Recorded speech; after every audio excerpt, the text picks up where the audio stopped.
on course for a visual landing approach into Nice Côte d'Azur. Auto thrust is going to handle power management, so our main objective is to control the pitch to stay on the glide slope. The beauty of fly-by-wire means you only need to use the stick when you want to make attitude adjustments. Alright, as long as auto thrust is on, the speed will be automatically managed. Throttles should stay in the climb detent. Just focus on the trajectory. Remember, fly-by-wire doesn't need a lot of corrective input. Just keep making small adjustments to pitch and roll as necessary. See the screw on the dash above the PFD? Use that as a guideline to keep us centered on the runway. For a visual approach, we have the track FPA mode activated. This will display the green velocity vector on your attitude indicator. Place it 3 degrees below the horizon to follow a 3-degree glide slope.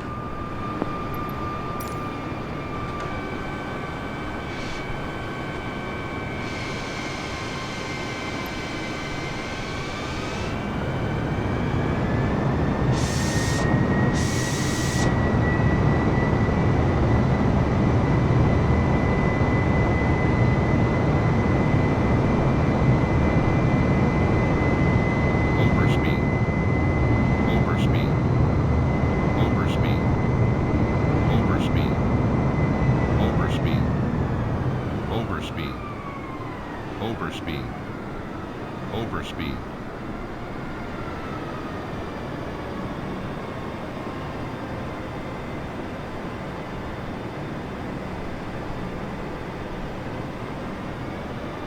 Look to the right of the runway at the 4 colored lights called PAPI.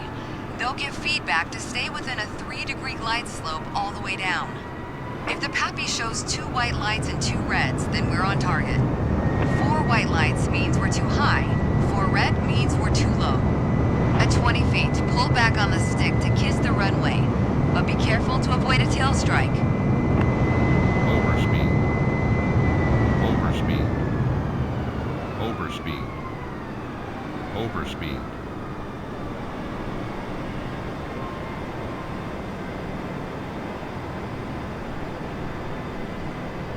$1,000.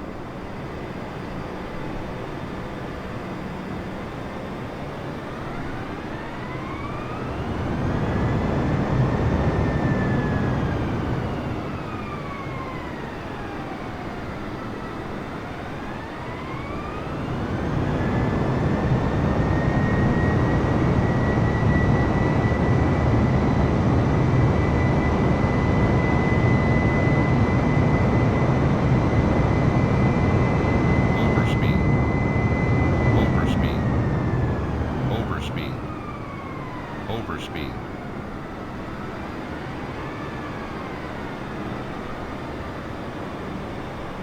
500. We're getting close to the threshold. Now shift your focus down to the end of the runway. Listen for the computer calling out retard, then set thrust to idle. 300.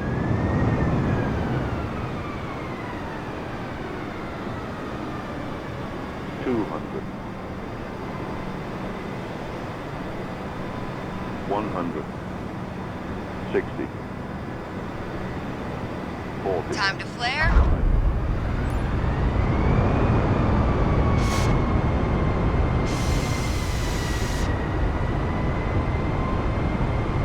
Now return the side stick to neutral. Spoilers and auto brakes are activated. You did well, but you can do better.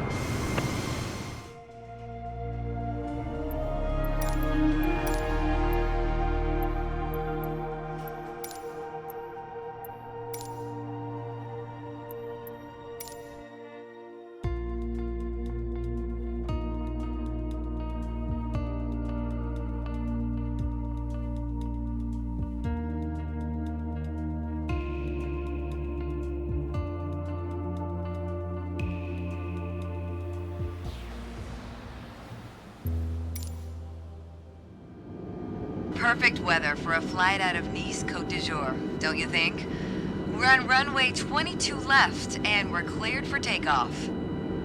Taking off in an A320 obviously requires more speed and a longer runway than a single-engine prop plane.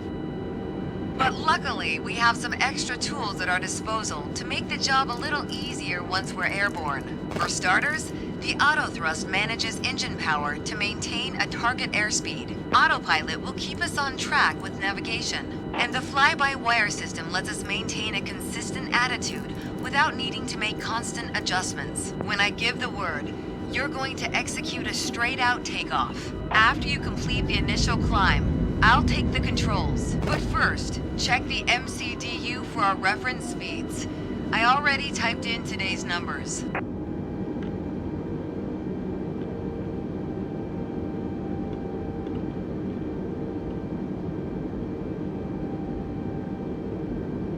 The rotation speed, VR, is 131 knots. I'll call out when we reach it. Take a look at the PFD now.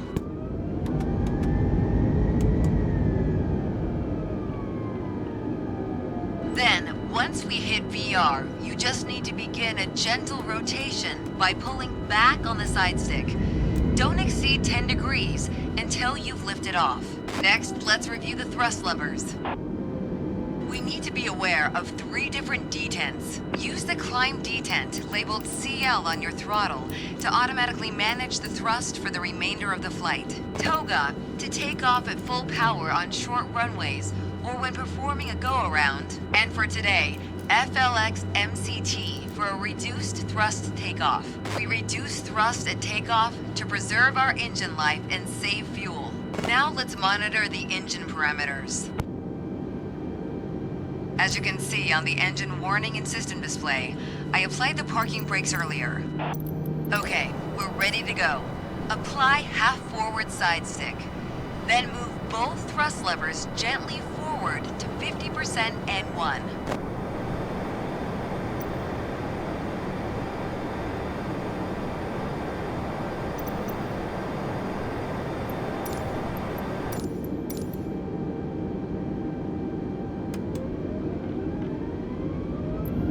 Then move them to the flex detent.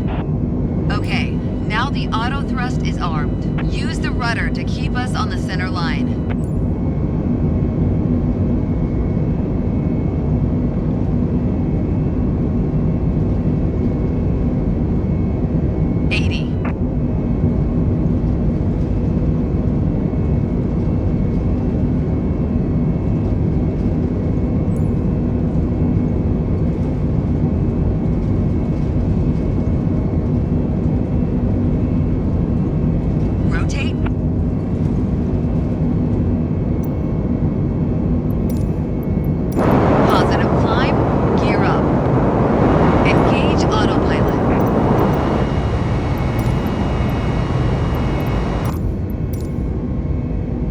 Autopilot can either be engaged 5 seconds or 100 feet after takeoff to manage heading and altitude. The FMA is showing lever climb, which means we've reached thrust reduction altitude. Adjust the thrust levers to climb detent.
Now we're in the climb detent.